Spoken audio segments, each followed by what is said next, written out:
Oh, what's up, everybody? Woo, long time no see. I hadn't planned on streaming so early, but had some other stuff to do, and yeah, we all know how that goes. So, we're here, San Antonio, not San Antonio. What am I thinking? Oh yeah, because this came after San Antonio. Sorry. We're here in San Antonio, and got the old good old American A320, I think dash 232 flavor, something like that. The variant with the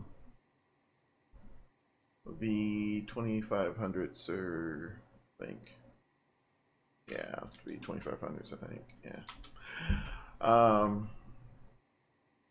Which those of you who may know were developed by Rolls-Royce, so you'll get that classic buzzsaw sound that we all know and love. So, but yeah, it's a quick flight this morning. One of those little easy money trips, hopefully.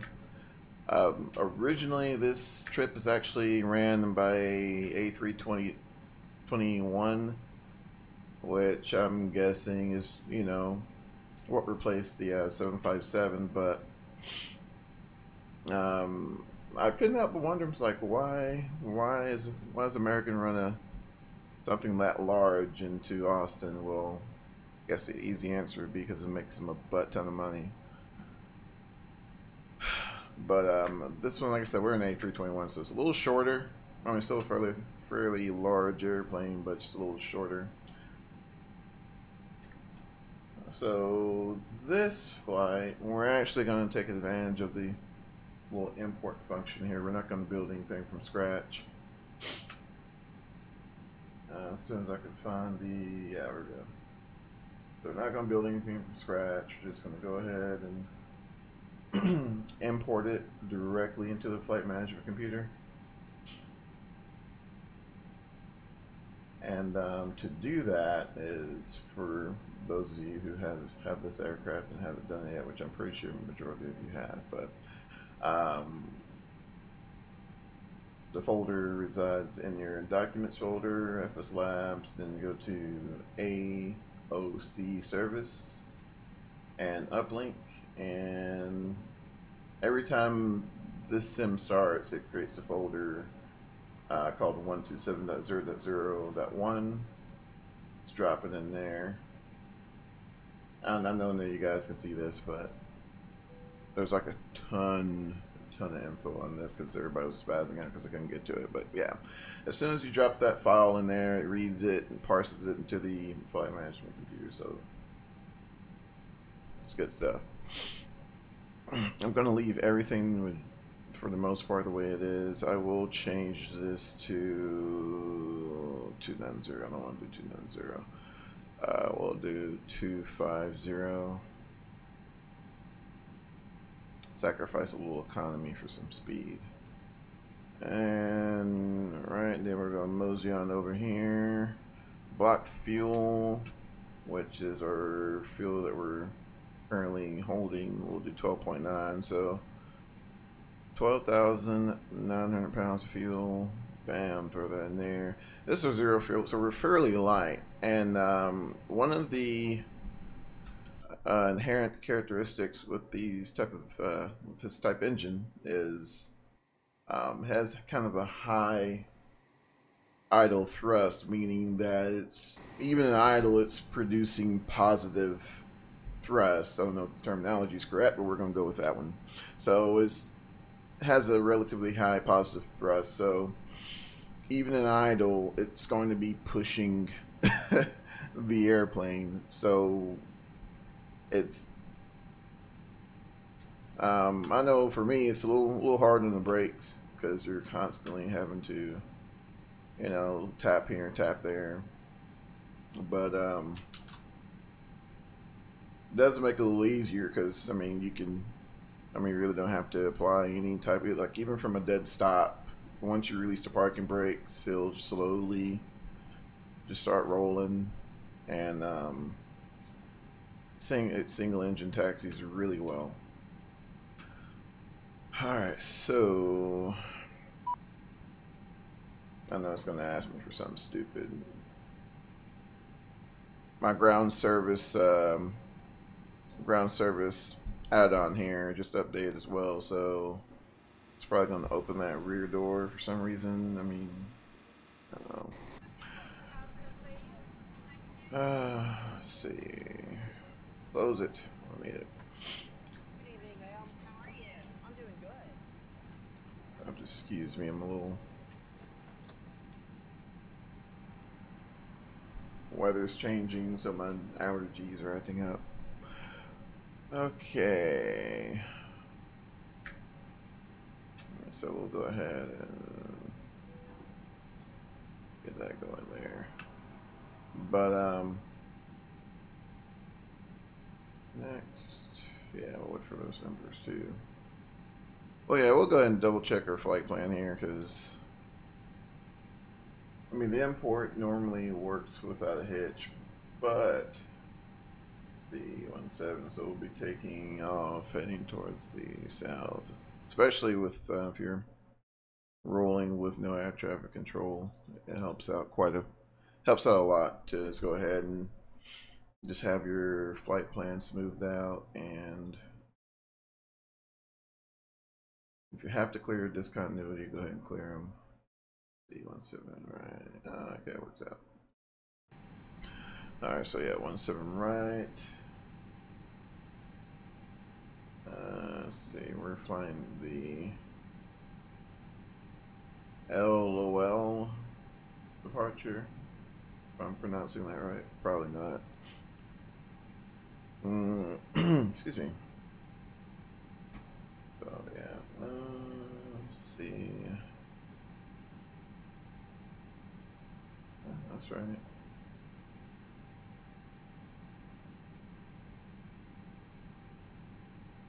Oh, that's right. I'm assuming it's just what? Vectors, so take off, go to C.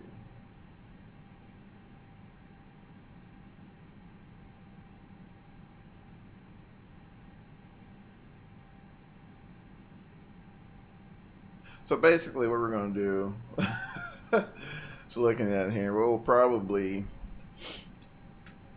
let me switch up our deal there. So we'll take off, probably fly runway heading, and then we'll probably make a right turn there, and give ourselves like a 010 heading or something like that, and then we'll go direct to, dare I say it, Walmart. I mean, is that what they're trying to do there? I guess it's Walmart. Yeah. So direct to, we're gonna call it Walmart. Okay. So direct to Walmart, and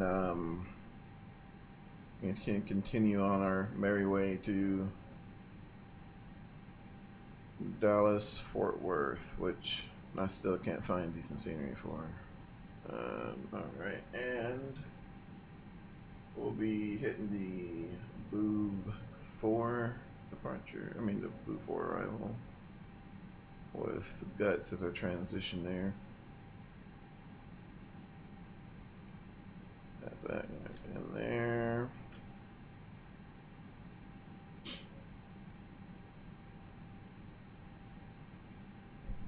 I kind of have to kind of pay attention what's going on. Ellie opens the door again. Really?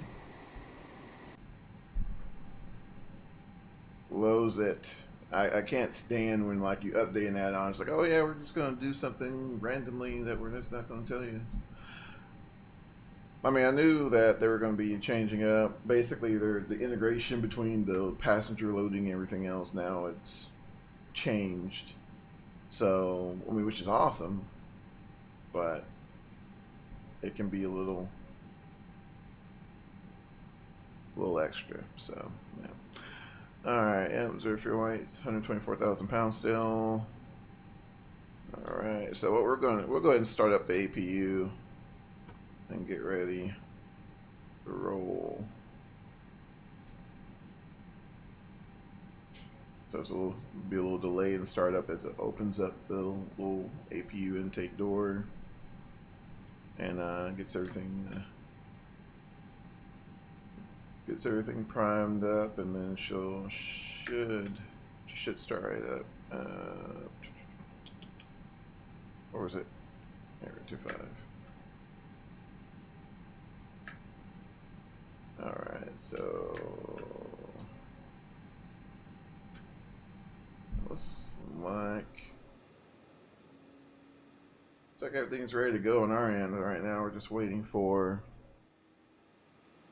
waiting for what, bags, or is it bags? Yeah, bags, because I can hear them. There you go. They're back there somewhere.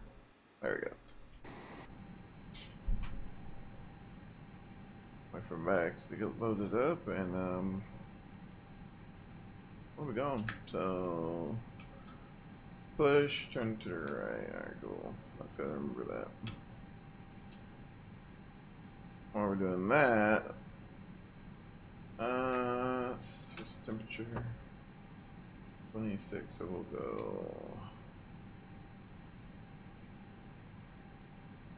go ahead and do a flex takeoff. We won't use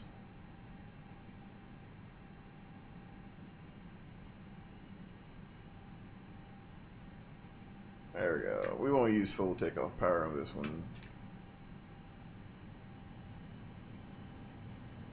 A little warm in the cabin.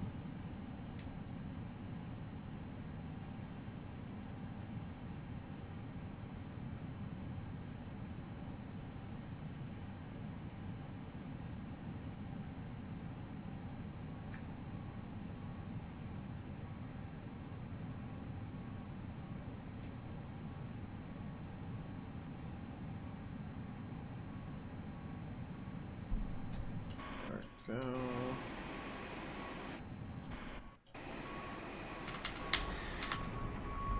Get that wing view up.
Alright, looks like we're ready to go.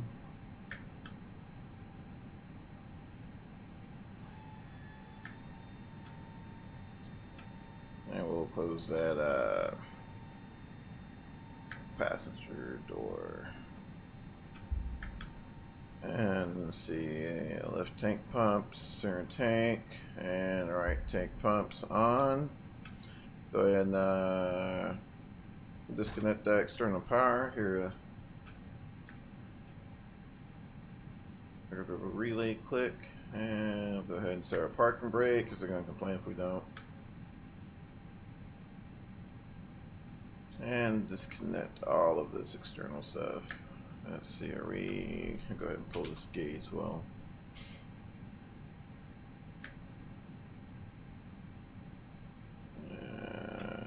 Beacon light on. Quick scan, make sure we're good. I think we're good. So yeah, basically what we did here, we got our APU on. And of course our APU provides electrical power as well as bleed air power to spin up our starter, so, and provide air conditioning because it's a wee bit warm, I think, because it's what, 26, yeah, so it's getting pretty warm in the cabin. So we gotta turn on APU bleed. So what we're gonna do, we're just gonna do a single engine start and taxi. So we'll start up our number 2 and shut off our APU there, and then we'll do a cross bleed start. And once we get further down the taxiway, we'll start up number 1 and be out of here. We just kind of have to be careful because the engines on this particular aircraft, they take quite a while to start up, so we'll have to account for that and all that fun stuff, but it should be fine. Still, one thing, I think we save us a little bit of fuel.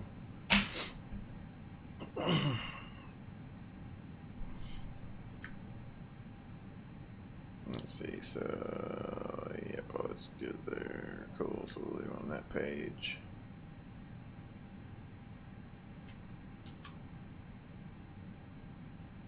I also picked up the 4.3 update, so GUTZZ has been acting a little weird. I mean, nothing crazy. It's just like you'll tell it to push back and it will push back. So you just reset it and everything's good. Just a little aggravating at times. So yeah, be it to the right. Yeah, big one to the right.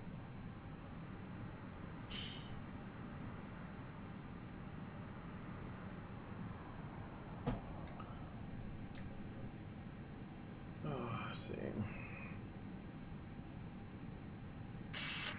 Captain, we are ready for pushback.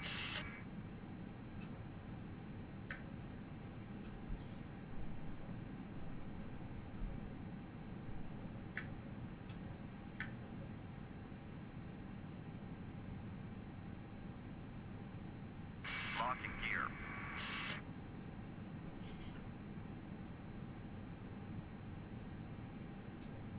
I'm gonna do everything.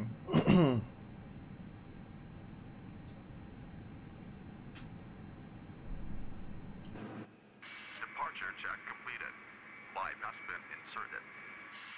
Release parking brakes. Well, mini tractors, wonder. Commencing push. All engines clear. Start that wheel. Alright, so we got clearance to start, so we'll verify that we're clear on the right, and go ahead and we'll flip that start. It's pretty simple. It's just your selector switch to ignition / start. And you look down here, and this is basically like your air. So you just want to verify, make sure you got proper air pressure. It's like around 25, 26 depending.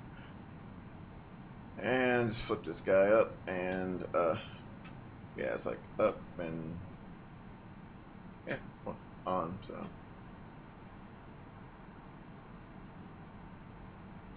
let's see. Yeah, good. Okay, I can't really move it for some reason. It goes away. See number 2 spinning up. Takes quite a while.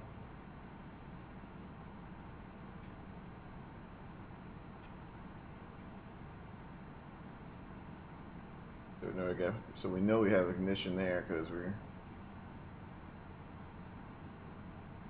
getting the rise in EGT.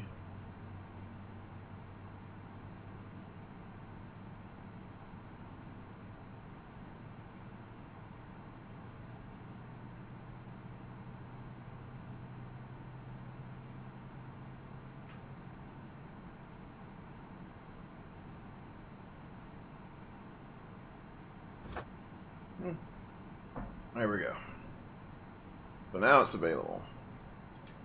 So now that we got number 2, we'll go ahead and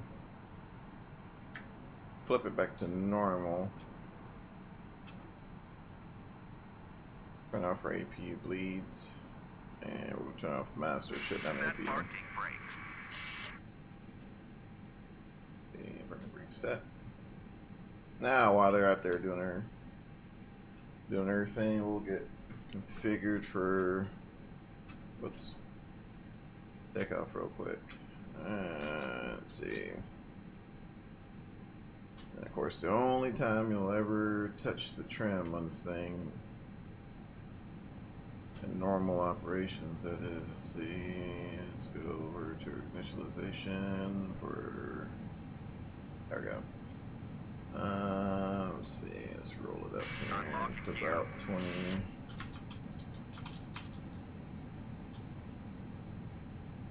Tow truck disconnected. Line dust being removed. We'll call it 27, like right there. Ish. And right there. Somewhere in there, we'll call it 27.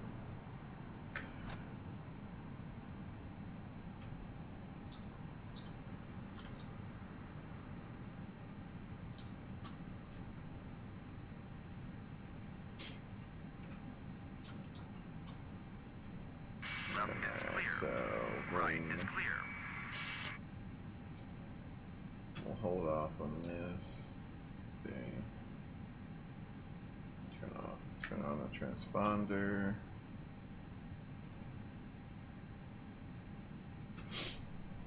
Ground spoilers to arm. On brake max. Oh no! Oh, so it's telling us, since we have number 1 off,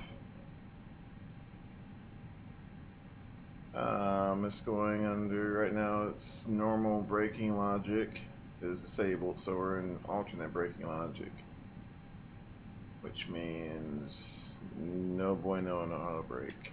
So it's not going to let us disable it until, enable it until after we start number 1, which is cool. That's fine. So we'll go ahead and if you look here, you see the hydraulic PTU, or hydraulic power transfer unit.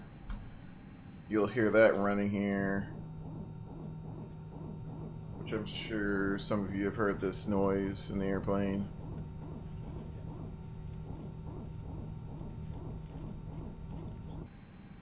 The growling there.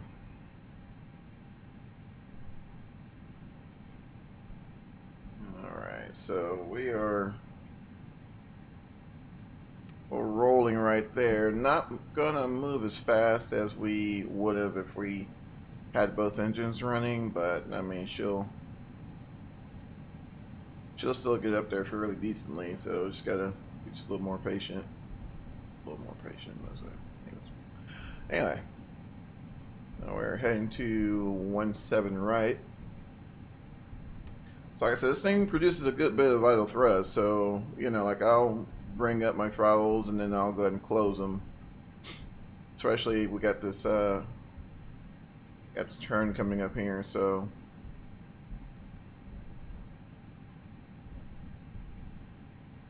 apparently from what I was reading, these engines are actually used in the A321 as well, which is the longer, which is the bigger brother of this guy here, which this guy's pretty big. And the A321 was actually, well, I'm not gonna say it was actually, it's what I believe, you know, my thinking behind it was actually the replacement for the Boeing 757, which I don't know.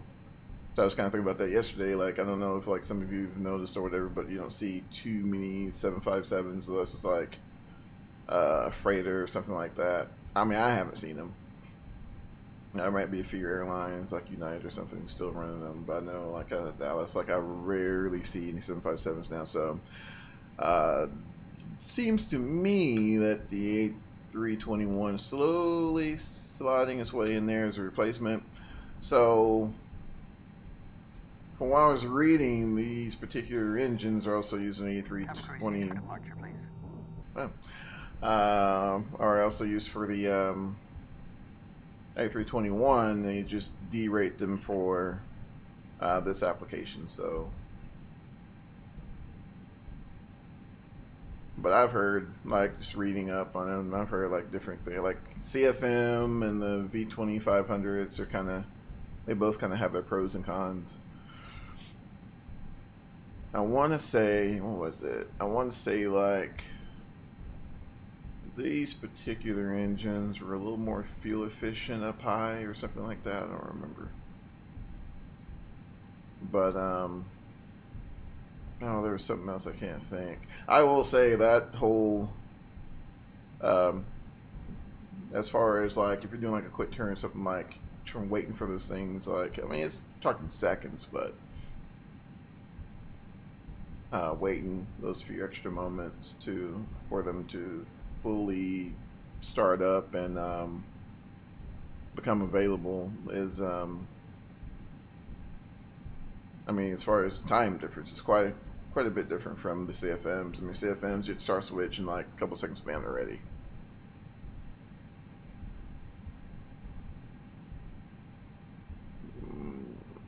Okay, let's see.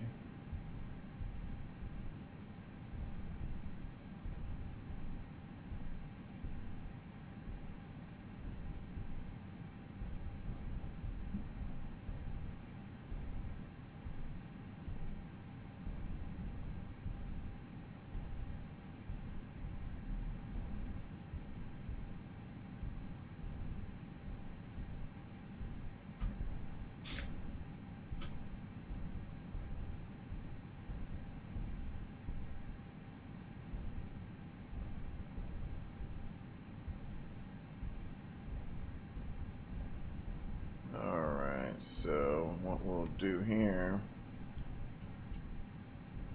normally this is when like having a FO handy would help tremendously, but we're going to try to do this anyway.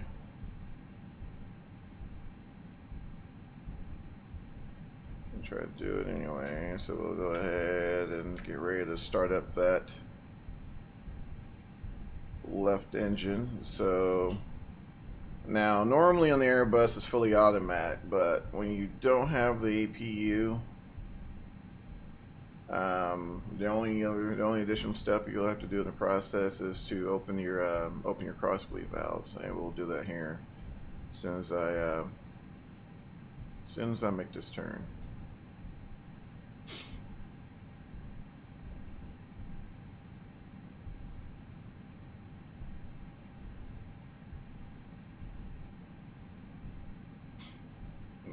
We'll go ahead and slow down right here.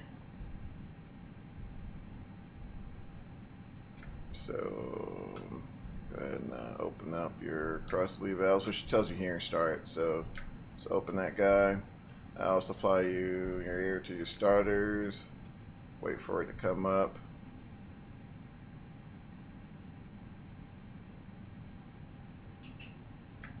And also what you can do here, you can crack that number 2 just a little bit.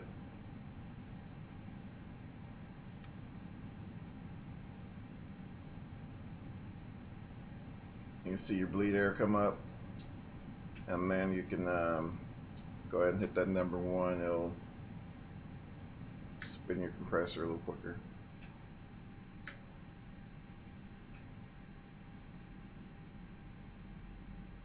There you go.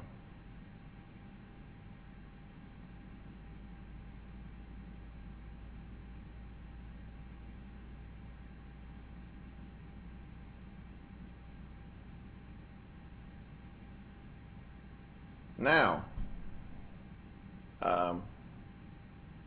just kind of be forewarned, when you do this, it's going to delay your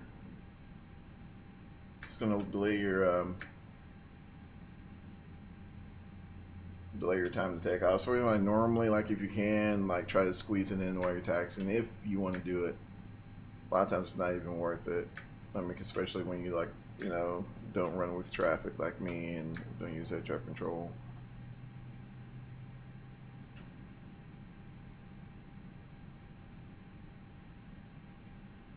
And see, it's not like the CFMs where it's like, bam, it's already there. So now it's available. So what we'll do do here, bring that guy into idle, and then we'll go ahead and we're gonna start selector switch back to normal, and then go ahead and bring that cross bleed valve back to auto, and it'll go ahead and turn on. They'll turn on your number 1, number 2 pack. So we'll go ahead and get our weather radar configured, got a cabin ready light. So now, say for example, we hit their takeoff config button for do our takeoff config check. They'll say no, your engine 1 oil temp is too low, so actually have to wait a little bit. But release armor, auto brake. So kind of weird.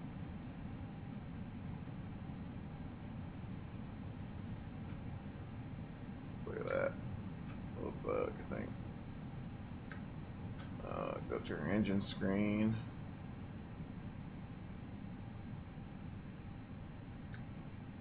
Alright, so right now our engine oil temp is like 40 degrees, so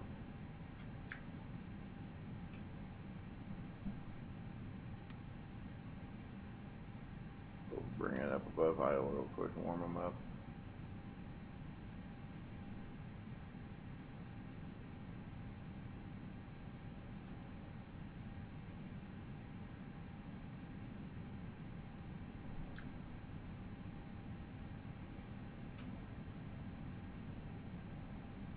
That doesn't take too long, just a few extra minutes.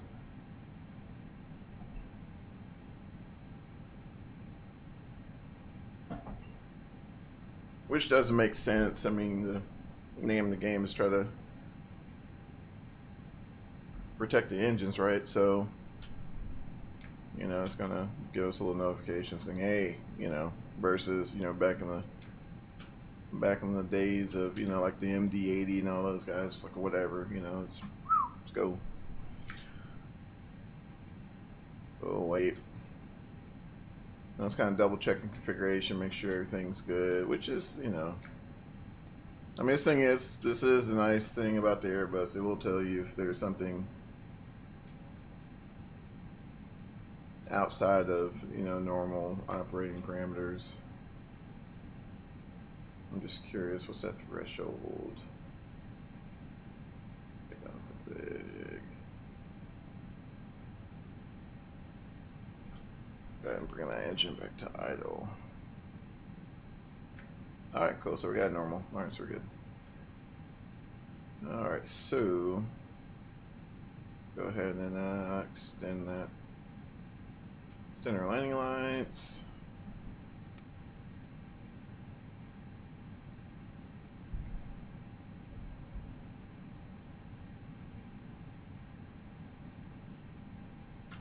Give myself kind of a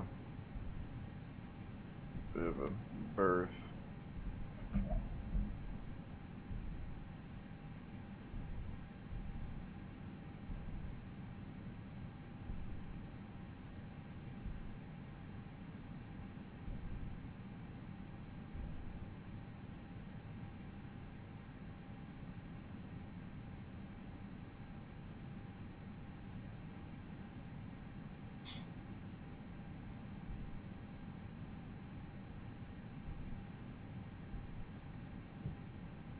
Okay.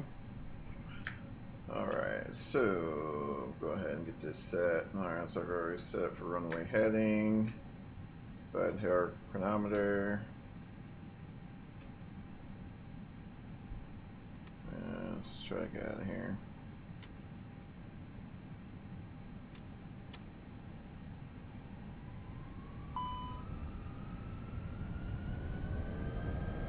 Clear that.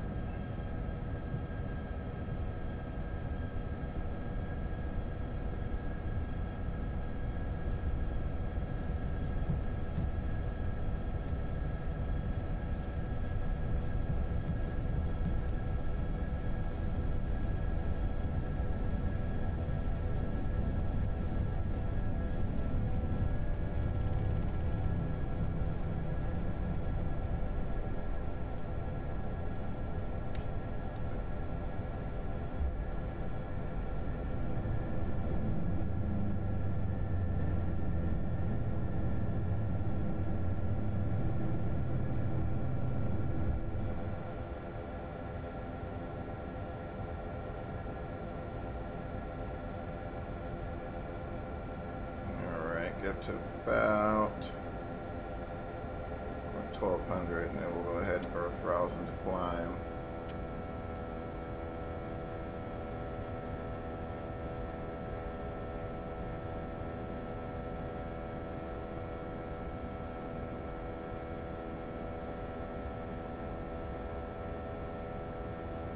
And take our spoilers out of arm.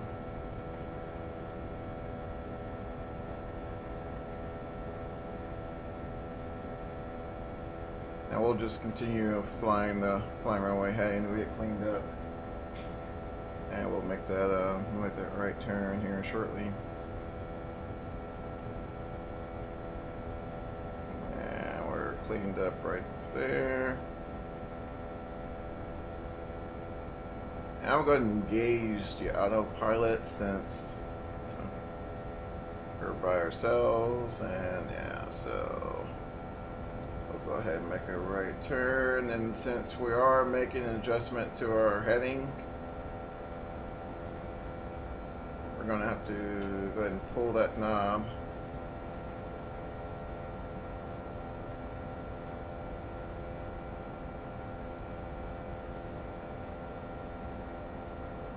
Giggity.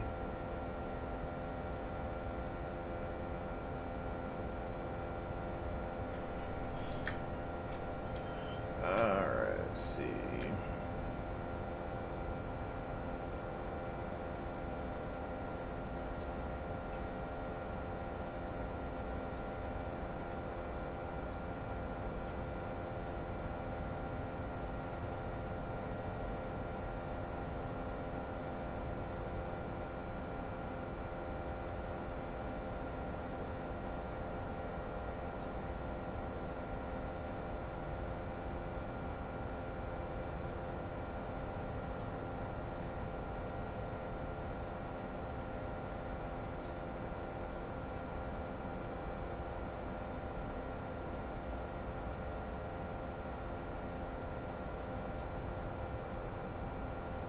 Once we clear that right turn, we'll jump into our flight management computer, and we'll do direct to, and then we'll go direct Walmart.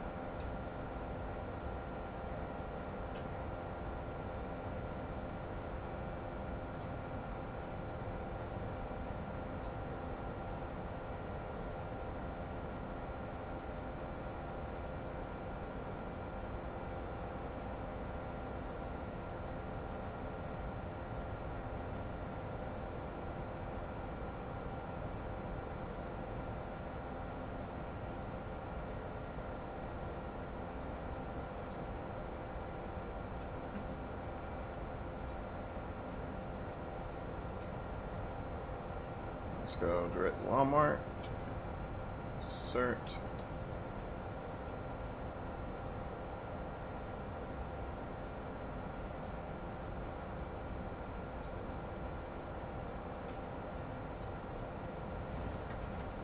There, we're 10,000 feet. And retract the landing lights. And our nose wheel light. Bring that to off.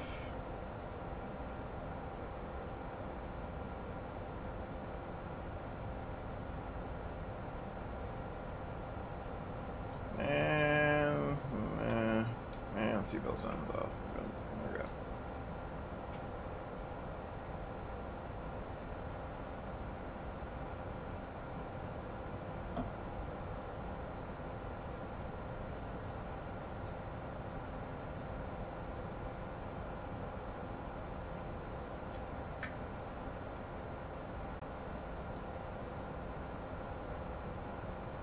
I will say, since I've update. I don't know if it's probably going to be more on the aircraft's end than sim, but since I've updated through to the 4.3 update for FSLabs, my frames have taken a considerable drop.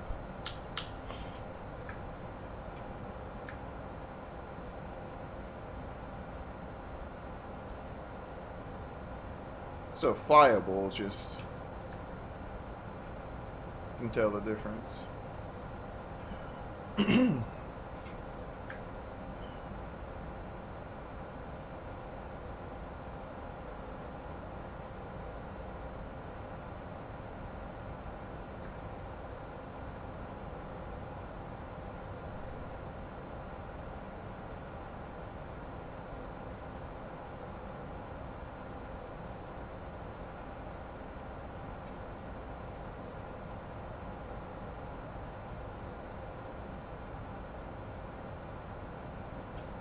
Let's change this to arc.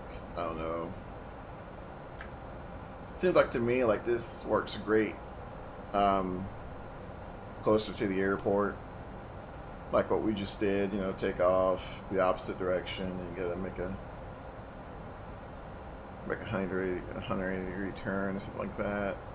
And but like that's looking at it from a more of a like a forward perspective. To me, it seems to be, I don't know. Just like I said, it's just kind of personal preference, but okay. So let's see, previewing here. Looks like we got okay. Yeah, this isn't bad. So we'll fly that before arrival. Then we'll start descent downwind to 17. Then we'll probably make our base leg here and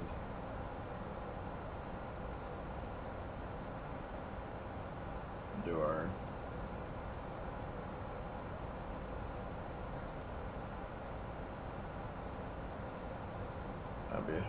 that would be how we'll run our arrival. Of course, you know, that would be subject to change depending on traffic, air traffic, things like that. So, you know, most of the times, you know, you'll just fly your normal approach pattern. Now the SID is kind of, I mean, the STAR is kind of a different story, but for the most part, you'll fly your approach unless like a procedure turn, and you'll just skip the procedure turn, and they'll give you vectors to your final approach fix. So it looks like I said, but it's like not a long flight. I really didn't want to do a 2-hour stream, not what 6, 7 in the morning, but you know, 191 miles and estimated fuel on board after all that, 8,000 pounds, which, you know,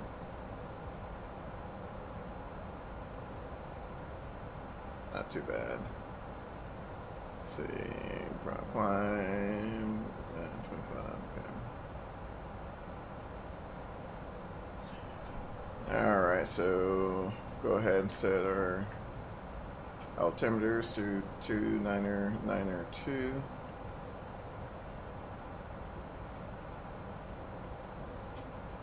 And of course, this is the uneventful part. So, our cruise page, which, I mean, this has been out, majority of y'all have already seen this, but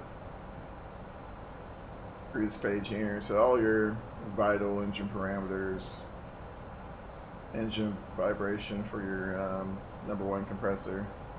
So if it starts wobbling or gets off balance or something, you should see that here before something catastrophic happens. Engine bleed page. Of course, you know, it's some of your bleed air.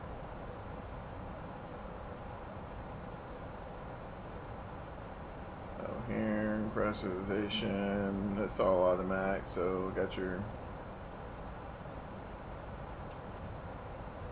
pressurization system doing this thing there. This is your cabin climb rate, pressure differential, cabin altitude.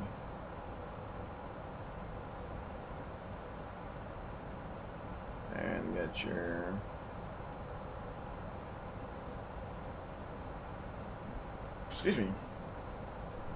got your generator for engine 1, generator for engine 2.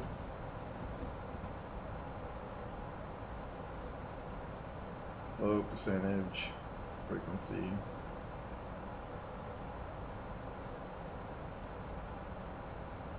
Hydraulics, you know, pretty simple.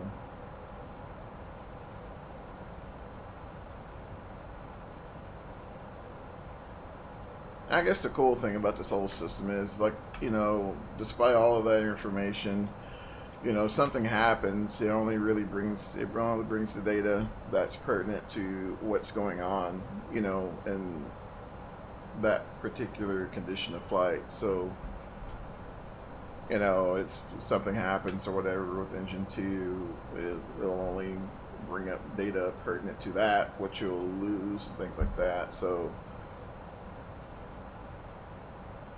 I mean, although I do prefer, you know, standard, you know, your standard yoke setup. Yeah, they really did. They did a pretty good job in the systems, you know, making them more efficient and, you know, easily trainable. You know, nothing. You know, 800 type ratings to go up from a A319 to a 320 or even a 340. So you gotta give credit where credit's due on that one.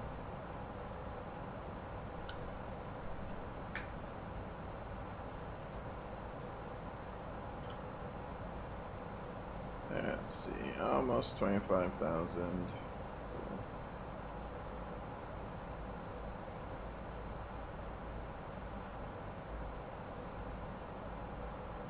Alrighty. So yeah, now that all the conventions and the expos have passed, I really had intentions on going to because I know, you know, don't know many of you know that, you know, of course you had Flight Sim Expo, then Flight Sim Convention, and Flight Sim Convention took place in Las Vegas, what, a couple weeks back, something like that. And seems like pretty much everybody showed up. What, Laminar, BMDG, Milviz, like all the heavy hitters. So, you know, I'm thinking, well, you know, should be a fairly decent turnout for Flight SimCon. And you know, just kind of looking, I mean, you saw, I think they had like a Tom Cruise impersonator and, you know, a few other groups here and there, but really didn't see anyone from, you know, as far as like a developer, you know, really didn't see anyone, you know, like PMDG or Quality Wings or any of those guys. Didn't really see much of a turnout for that, but sounded like it was pretty exciting. I mean, they had some sims there for you to try out. Had like I think there's a Saberliner. I don't know if it was like half of a flight deck or something like that, or the full setup, but had a Saberliner cockpit in there. A couple of other things. It seemed like it was interesting, but didn't seem like it was on the, I guess, scale as your expos. But just glad they had one at least.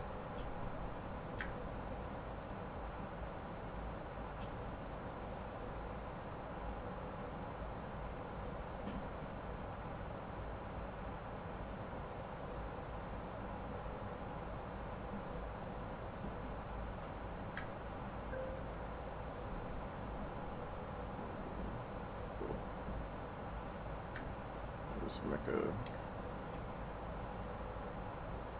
right turn there.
check the weather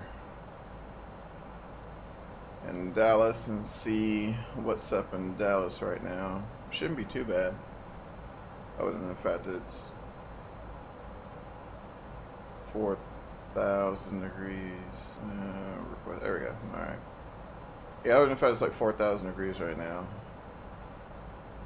Shouldn't be too bad. Let's send that.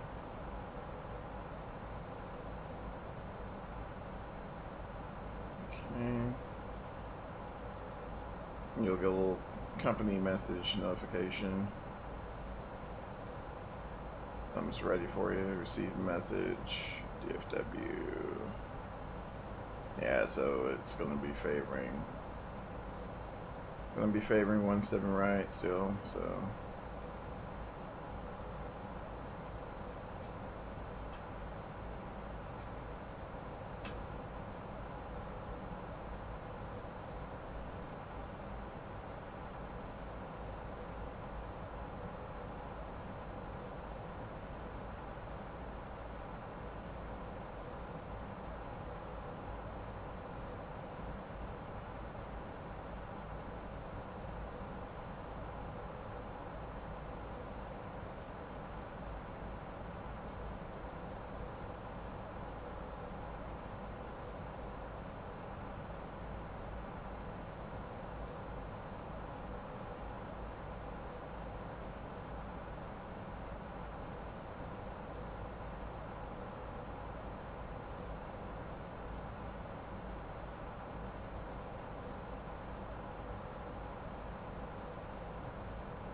Excuse me.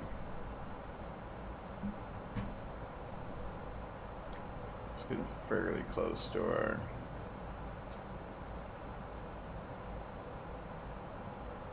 top of descent.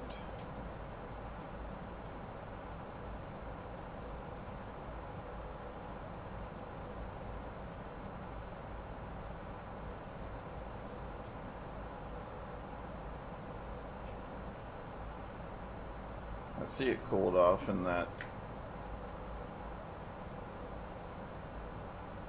cargo compartment. Which one is it? I think there's one there where you can cargo heat. There you go. So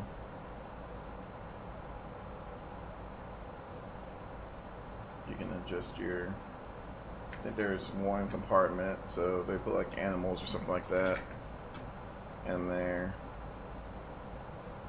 5,000. They put animals or something like that in there. They can,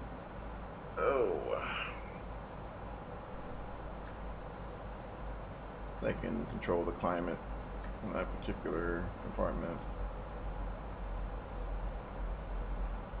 Alright, let's start slowing down.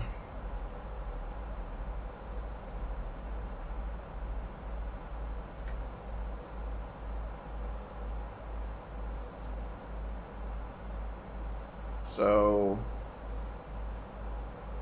what we're doing here, we're allowing the flight management computer to manage our descent, which is quite capable of doing, but about 90% of the time you'll just be throwing it in vertical speed mode and managing the descent yourself, following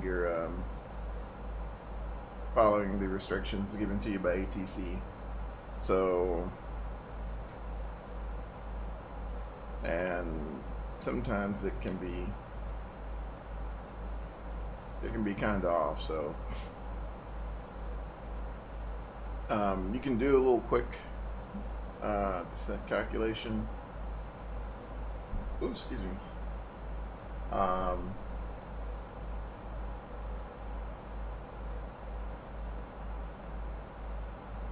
Just to kind of double check yourself. So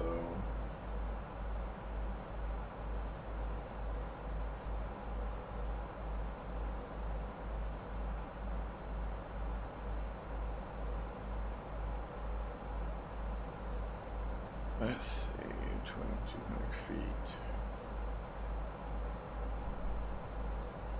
Final approach fix. So yeah, 5,000 will be fine. But yeah, you can do a little. Sorry, I was looking at my chart here, but you can do a little descent calculation. So it's like the rule of 3. So for every 3 miles of travel, should be allowed for, you know, like every 1,000 feet of descent. So that's like a little rough. So I mean, you can calculate your descent angle depending, but I mean, a lot of times you really don't have time to go through all of the calculations. So, you know, like normally, like for example, like let's say if I'm at like 24,000 feet, so what I'll do, I'll subtract the airport elevation or the pattern altitude. So let's say, I don't know, we're somewhere in Arizona and the airport elevation is about 4,000 feet. So you'll multiply that number by 3 to get your distance in nautical miles. So, and then, you know, you can take your current altitude and subtract it by whatever that is, and then subtract 1,500 for your parent altitude. I think, yeah, it's 1,500. You know, if you're at lower altitudes, you can take your current altitude, like 5,500 or something like that. And then, yeah, subtract it from 1,500, then you multiply that by 3.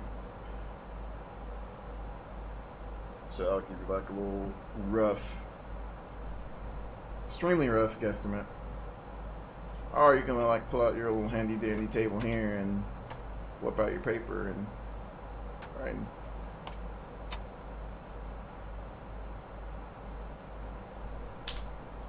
There we go.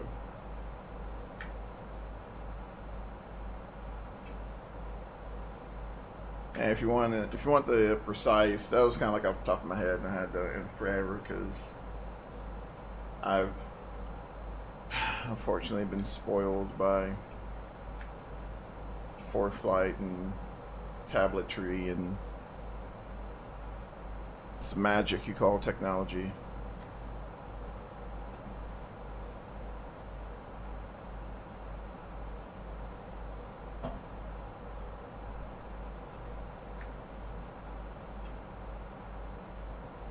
But I remember flight training, doing VOR triangulation to figure out where you're at.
Alright, let's see. Just go ahead and intercept that localizer. And we'll slow down to... Go ahead and slow down to 180, and then we'll throw us... we'll throw some flaps in there.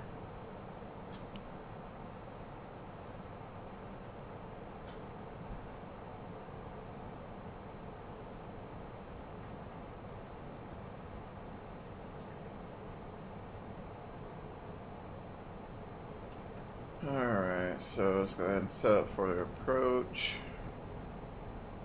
And we can go ahead and do roll flaps 2 right now. Let's see, then we'll go ahead and turn on our nose. There we go.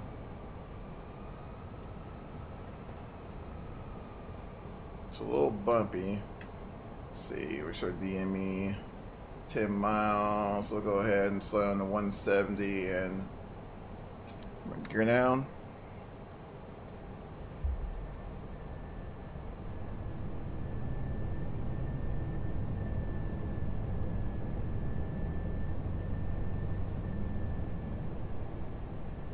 And we'll do +3.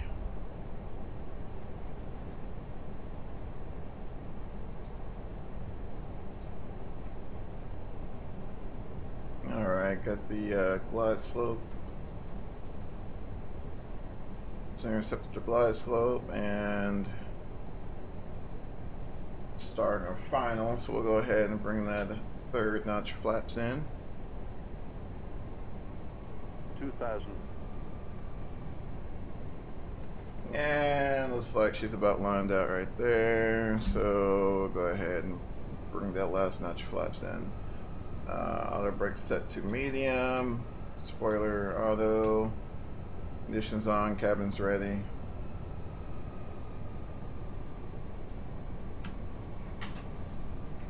And we'll go ahead and get those controls there. Clear that.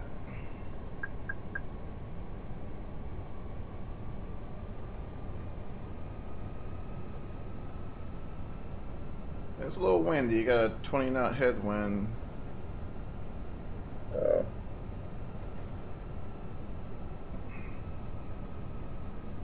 Straight at us, so a little bumpy, it should be fine though.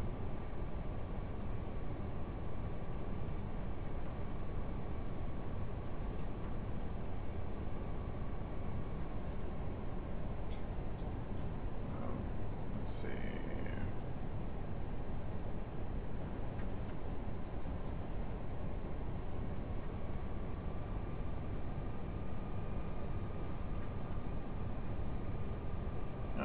Looks like we're 1000. stable there. I'm gonna need a little nose up.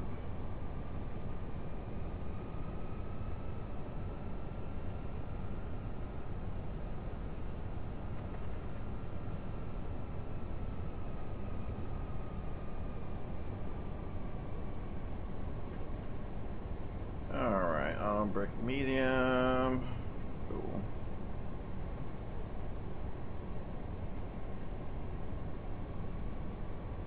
Above. And we'll go ahead and continue this one.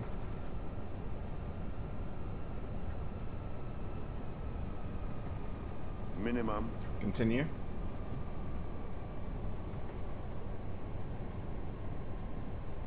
$400.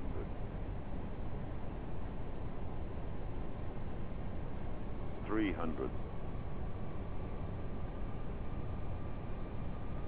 Try to hit those aiming markers.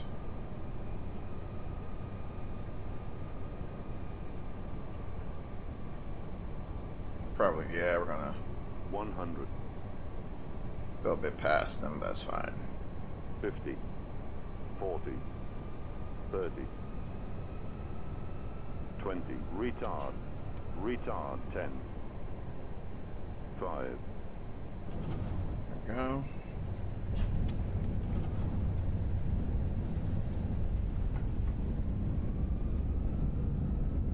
Little nose down there, get some traction on our nose wheel, And wait for that 69. It's got 60 knots right there. Go ahead and get out of those reversers and brakes. Am I gonna make that? I think I'll make that actually. I'm not gonna make it. I'm gonna make it. There we go.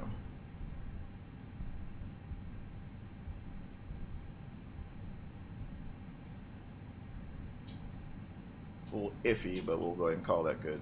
Alright, let's see here. Let's get set up here. We can. So normally, first officer try to get the pilot not flying and be getting everything cleaned up. Since we'll have that, we'll go ahead and get cleaned up ourselves. So our flaps up there, and landing lights off. We'll set our nose light to taxi. Go ahead and turn our APU. A few second delay. Gonna turn it on. And strobes are on auto, so we're good there. And we'll go ahead and correct those throttles just a little bit and get rolling. And actually what we'll do here shortly, we'll go ahead and kill number 1 again and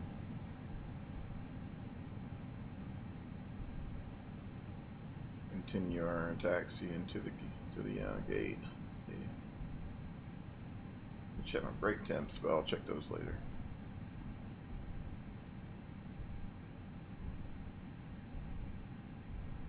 APU spooling up. We'll go ahead and kill number 1. So we'll go ahead and drop number 1. Of course, our airplane's going to try to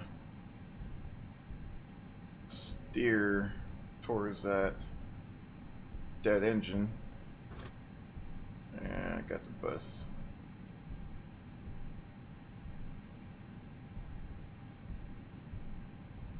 Bus is switching over there. My APU came online, so that's cool. We'll just go ahead and cheat and head towards this guy.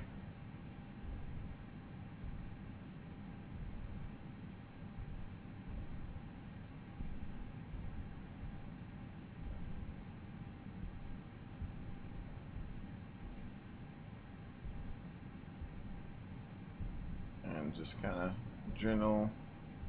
Easy on the brakes because even though it's been a minute or so after, or a couple minutes after landing, our brakes will continue to heat up for a little bit. So I'm trying to keep that in mind, which is kind of difficult with this 2500 variant. All right, so stopped right there.